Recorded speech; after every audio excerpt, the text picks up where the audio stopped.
A paz e a graça do Senhor, irmãos. Abra a sua Bíblia comigo em Mateus, capítulo 5, a partir do verso 43. Do amor ao próximo. Um dos textos mais belos e poderosos em ensino do nosso Senhor Jesus Cristo.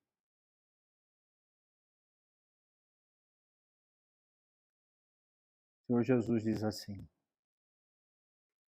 ouvistes que foi dito: amarás o teu próximo e odiarás o teu inimigo. Eu, porém, vos digo: amai os vossos inimigos e orai pelos que vos perseguem, para que vos torneis filhos do Pai Celeste. Porque ele faz nascer o sol sobre maus e bons, e vir chuvas sobre justos e injustos. Porque se amardes os que vos amam, que recompensa tendes? Não fazem os publicanos também o mesmo? E se saudardes somente os vossos irmãos, que fazeis demais? Não fazem os gentios também o mesmo? Portanto, sede vós perfeitos, como perfeito é o vosso Pai Celeste. Pai do céu, nós clamamos a tua graça. Te pedimos que, no nome de Jesus, o teu amor, a tua paz, a tua unção, a tua boa presença, nos encha, Senhor, nessa hora.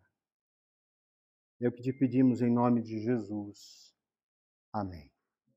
Amados de Deus, quando nós conhecemos o Senhor Jesus, o seu ensino, nós nos deparamos com a lei do amor, que é uma lei completamente diferente de tudo que a humanidade já tinha visto. É uma lei que não tem muita lógica para o humano natural. Mas, no entanto, ela é movida pela misericórdia e pela compaixão.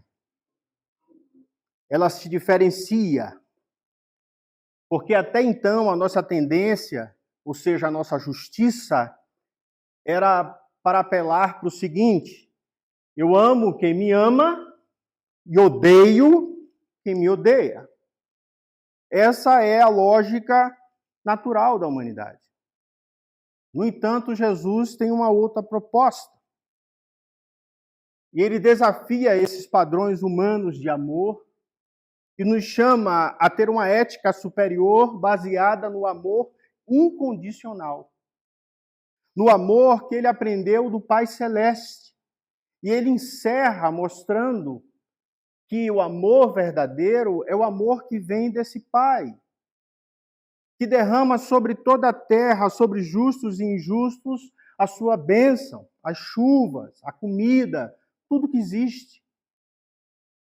Ao contrário do conceito comum de amar apenas os amigos e odiar os inimigos, Jesus ensina que o verdadeiro seguidor de Deus, ele deve amar a todos, inclusive aqueles que se opõem a nós, os nossos inimigos. O que ocorre aqui, no verso 43, quando Jesus diz: olha, vocês ouviram o que foi dito? Amarás o teu próximo e odiarás o teu inimigo. Aqui é uma distorção do ensino de Cristo. É uma distorção do Antigo Testamento. Jesus está contrastando o ensino tradicional dos escribas e fariseus com o que a lei determina o amor próximo. Levítico 19:18 diz: não te vingarás, nem guardarás ira contra os filhos do teu povo, mas amarás o teu próximo como a ti mesmo. Eu sou o Senhor. Então os escribas pegaram, olhe, perceba, né? Está escrito do teu povo. Então você ama o teu povo. Os inimigos você odeia. Então Jesus vai dizer assim: olha, vocês estão distorcendo a verdade. Porque quando perguntaram a Jesus, quem é o próximo que esse texto fala? Quem é o meu próximo, Senhor? E Jesus responde com a parábola do bom samaritano, que era alguém de outro povo, que era alguém que eles odiavam, que era alguém que eles não queriam nem passar por dentro da cidade. Eles não queriam nem sujar o pó dos pés. Então Jesus mostra que o próximo é qualquer pessoa que precise da minha ajuda, independente de sua condição social, cultura, país, independente que ele seja meu inimigo. Porque os samaritanos eram inimigos de Israel. Ele está dando o pior exemplo que você pode imaginar de próximo.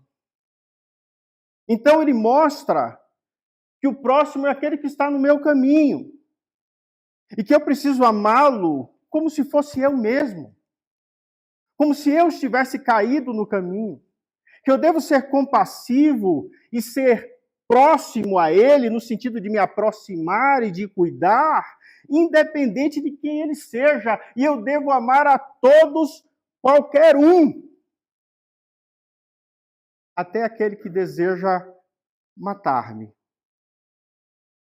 Agora, isso é um absurdo, né? Porque o homem natural, ele ama os filhos, os amigos, os parentes. Uma mãe que não cuida dos filhos é uma mãe desnaturada. Porque é natural amar os filhos. É natural.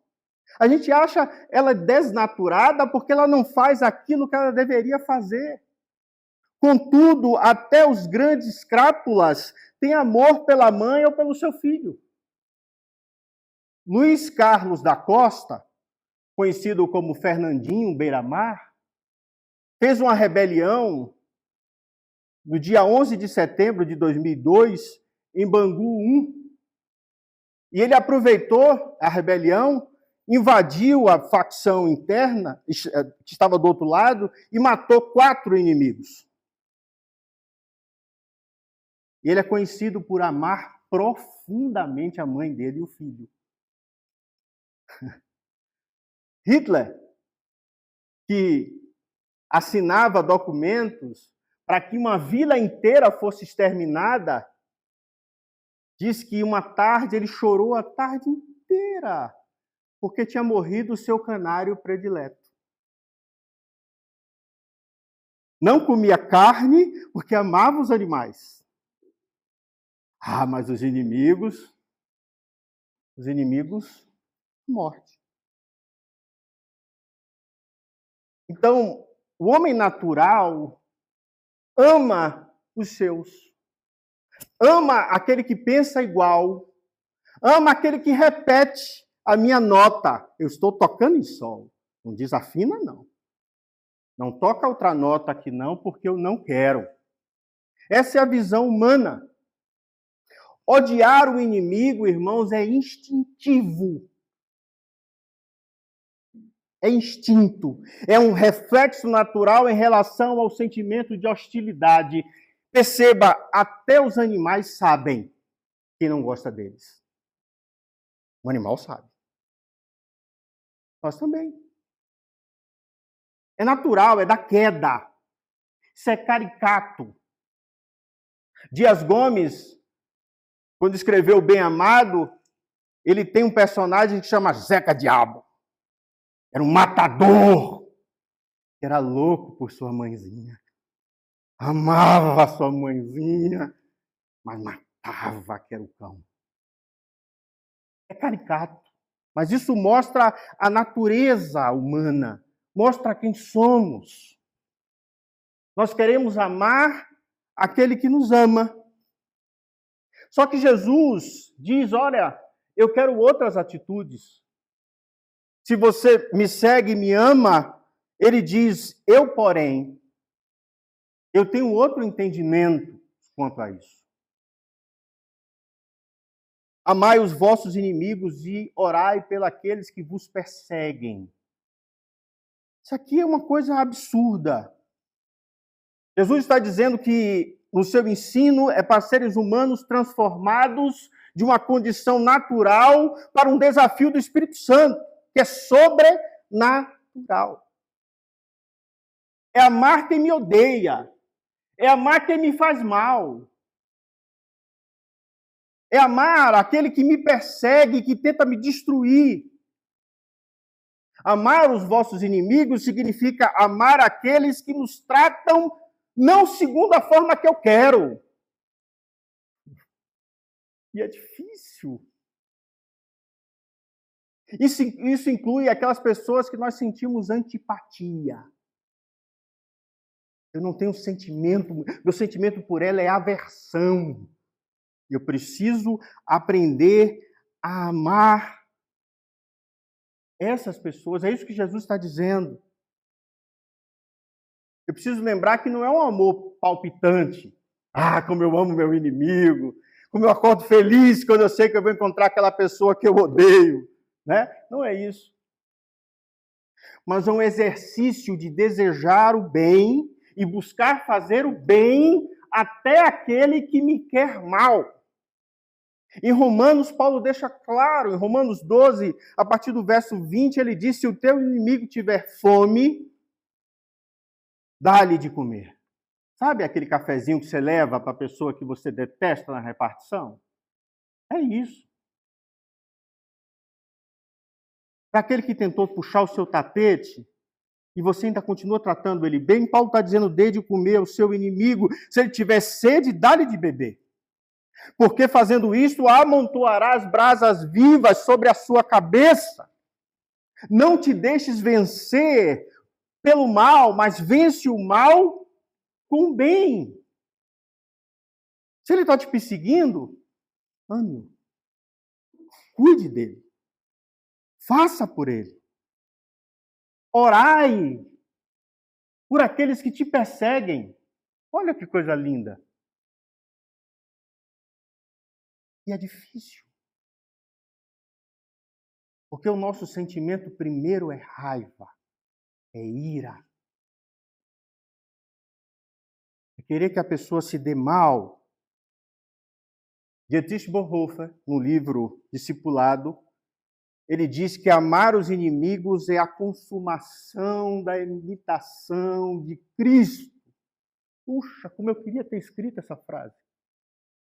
Amar os inimigos é a consumação da imitação de Cristo. O amor cristão não depende da resposta do outro, mas da natureza do próprio amor de Deus em nós. Se o outro me responde mal, se o outro age de forma contrária, o amor de Deus em mim me faz amá-lo. E assim eu sou imitador de Cristo.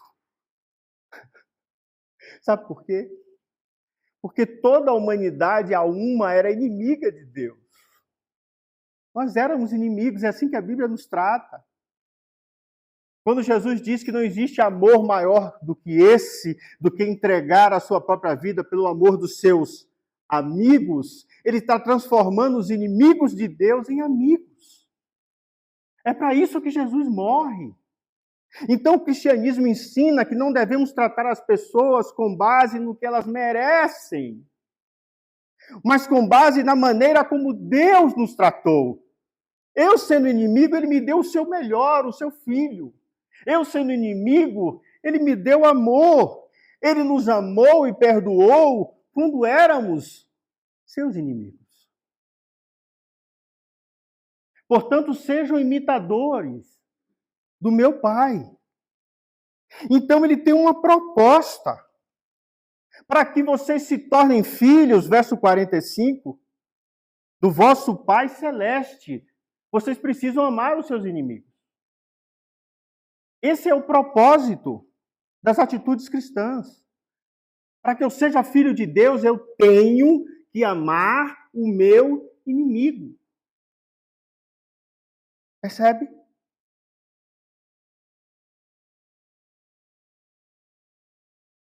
Aqui, Deus espera que os seus filhos reflitam os seus princípios.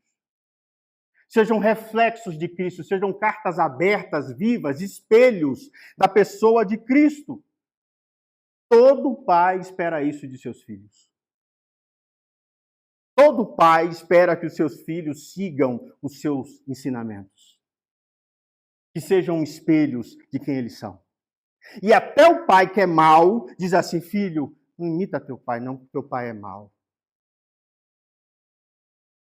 Busca seu tio, busca alguém, busca outra pessoa que não seu pai.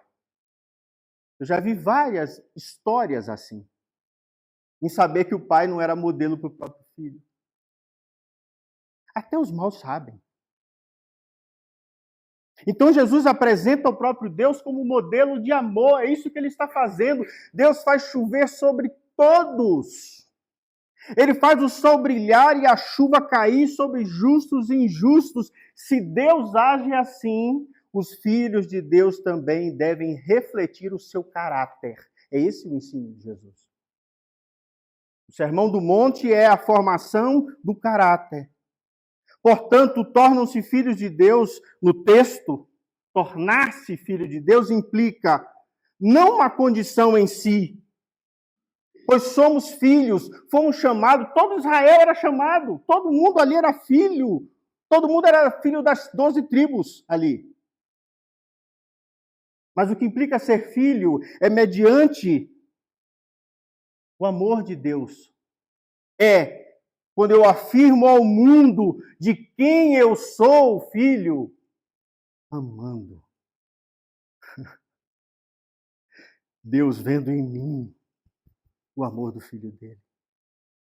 Quando me batem na face, eu dou a outra. Quando me mandam carregar a mala 1 milha, eu carrego 2. Quando me pedem a capa, eu dou a túnica. Entende? Eu estou em outro patamar. É o exemplo do Pai Celeste, é o amor de Deus que aceita pecadores. Então Jesus dá as razões para isso. Ele diz: porque se amardes assim, verso 46, se vocês amardes os que vos amam, que recompensa você tem? Não fazem os publicanos, não fazem os pecadores a mesma coisa? Qual o significado disso? Hitler não amava os bichos dele, a família dele, o povo dele? Vocês precisam ser diferentes. Vocês precisam refletir o caráter misericordioso de Deus, que distribui bênçãos de forma igual sobre todos. Aqui é uma ideia de igualdade entre os homens. O que diferencia os homens são aqueles que têm um caráter de Deus, entende? São os que refletem o seu amor e a sua misericórdia. O nosso cristianismo, o nosso ensino de Cristo precisa mostrar um estilo superior de vida no trato das pessoas. Eu preciso ser diferente do mundo. Como eu disse, Fernandinho Beiramar ama a mãe e o filho. Ama os da facção dele que pensam igual, mas os inimigos a morte. Nós não somos assim. Nós somos de outra estirpe. Somos um outro povo. Jesus está dizendo de outra forma, tratar bem as pessoas não deve ser uma característica restrita dos cristãos. Porque uma pessoa educada trata todo mundo bem. O cristão precisa ser mais do que educado. Ele tem que ir além. Jesus diz no verso 47, se saudardes somente os vossos irmãos, se você só fala com aquele que é igual a você, se você só fala com quem é judeu, se você só fala com aquele que pensa igual do seu partido, se você só pensa, se você só age com alguém que cola com você, Jesus diz assim, o que você está fazendo demais? Os ímpios fazem isso, filho. É assim que o homem natural é. Eu quero que você seja filho do Pai Celeste. Eu quero que você tenha um nascimento sobrenatural. Eu quero que você se afaste desse tipo de vida. Você precisa ser como Deus que ama a todos. que chama Pedro e que chama tantos. A lista é longa. Chama Saulo. Imagina. Que matava a igreja. Eu ficaria horas aqui mostrando que Deus escolhe bons e ruins, e maus e bons, e se mistura, né? E normalmente os filhos de Deus não prestavam. Para que a graça de Deus seja mais manifesta ainda. Para que as pessoas possam ver a maior transformação ainda. Uma vez me perguntaram por que os crentes, a maioria, eram os mais miseráveis. Eu falei, para que Deus seja glorificado. Para que ele se torne uma pessoa maravilhosa e você consiga ver o contraste. Porque aquele que é bonzinho, certinho, lindo, cheiroso, se converte, só estava faltando se converter para o céu. Entende? A graça de Deus não está... A gente olha, a graça de Deus é abundante, porque o céu é tudo. Mas é muito mais profunda quando você vê alguém que mata a igreja, não é não? É por isso que Paulo diz, eu sou o pior dos pecadores. Ele matava a igreja. E onde superabundou a miséria, a desgraça, a queda, superabundou a graça. Entende? Fica claro e evidente que Deus é glorioso, que transforma o matador em alguém que se entrega para morrer, como Paulo. Entende? O resultado disso, dessa vida que ama até quem persegue a gente, Jesus diz assim, sejam diferentes dos gentios porque eles agem assim. Então ele encerra no 48 e diz, portanto, sede vós perfeitos, como perfeito é o vosso Pai Celeste. Deus, que coisa linda! Jesus está dizendo assim, desenvolvam o caráter do Pai. Desenvolvam o meu caráter. Tais atitudes trabalham em mim. Quando eu tento amar aquele que me persegue, eu estou sendo talhado por Deus, como Cristo. Quando eu perdoo, quando eu amo incondicionalmente, eu estou amando como Cristo, como Pai. Isso está me desafiando a cada dia a alcançar essa nova vitória. Porque é difícil, irmão. É difícil.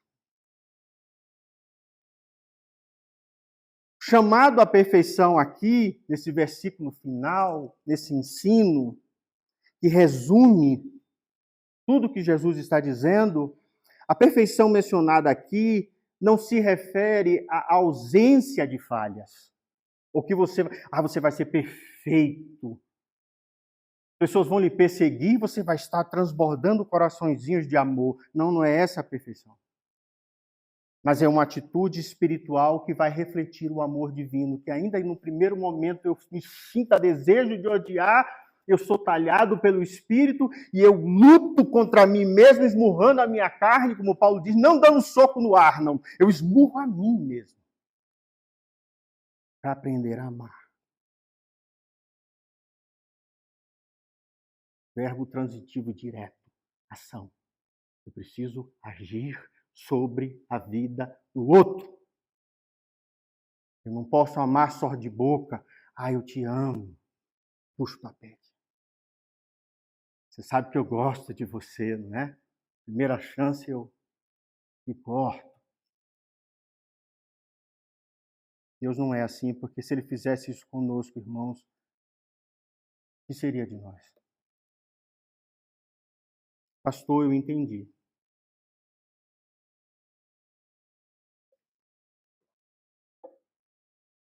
Entendi perfeitamente. Como concluir? Jesus está dizendo que você precisa aprender a amar como o Pai Celestial.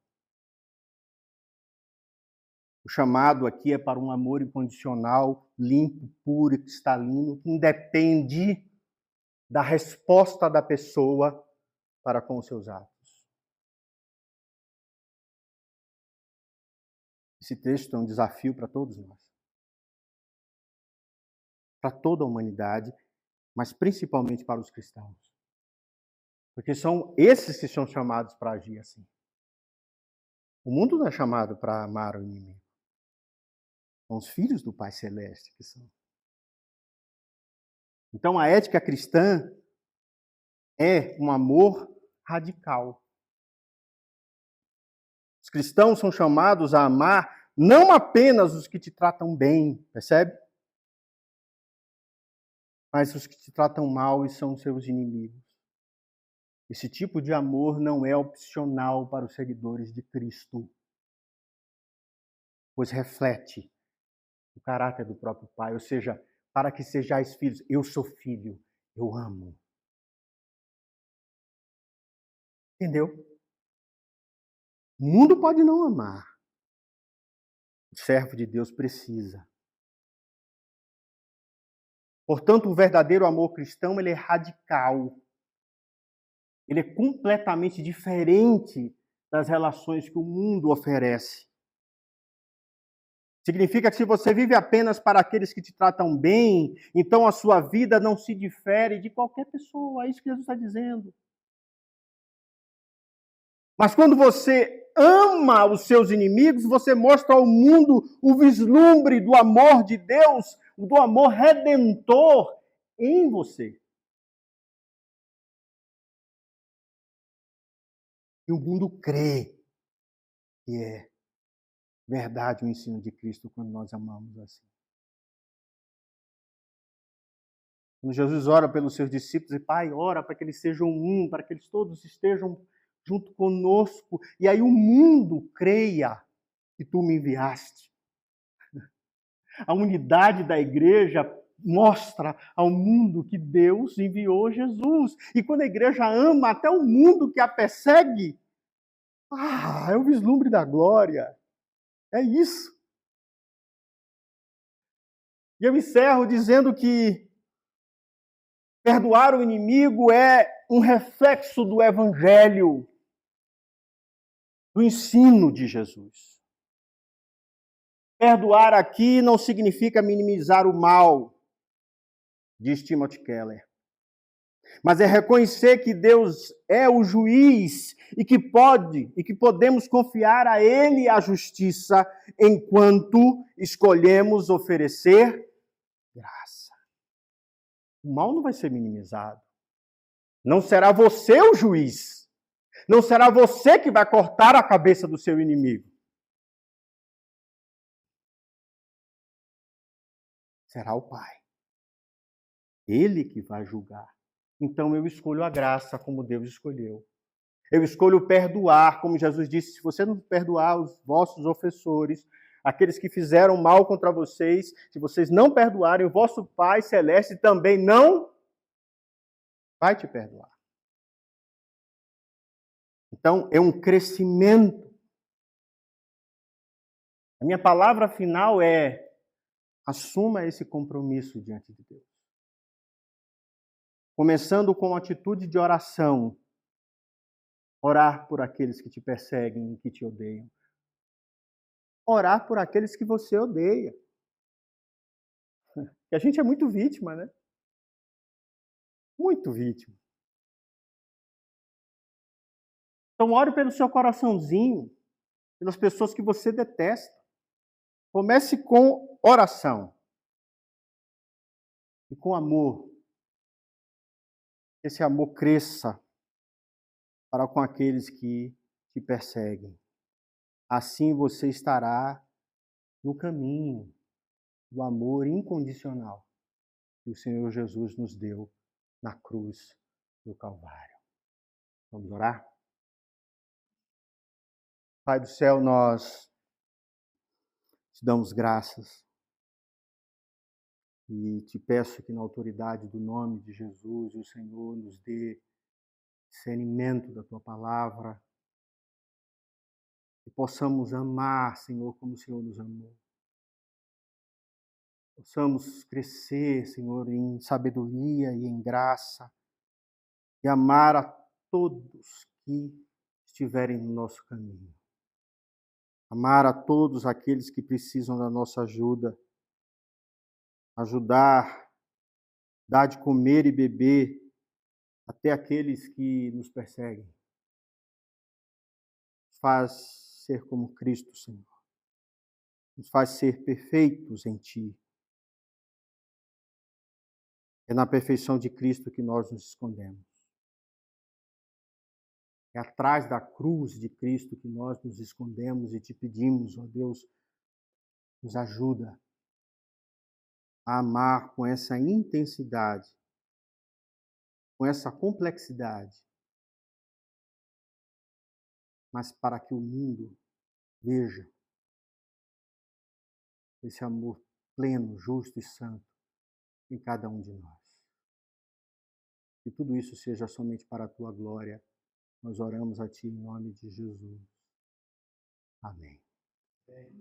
Receber a bênção, queridos, que a paz e a graça do nosso Senhor e Salvador Jesus Cristo, que o amor insondável de Deus, nosso eterno Pai, e as benditas consolações do Espírito Santo sejam sobre vós, irmãos, aqui no Lago Norte, e sobre a Igreja de Cristo espalhada sobre toda a terra, agora para todo sempre. Amém.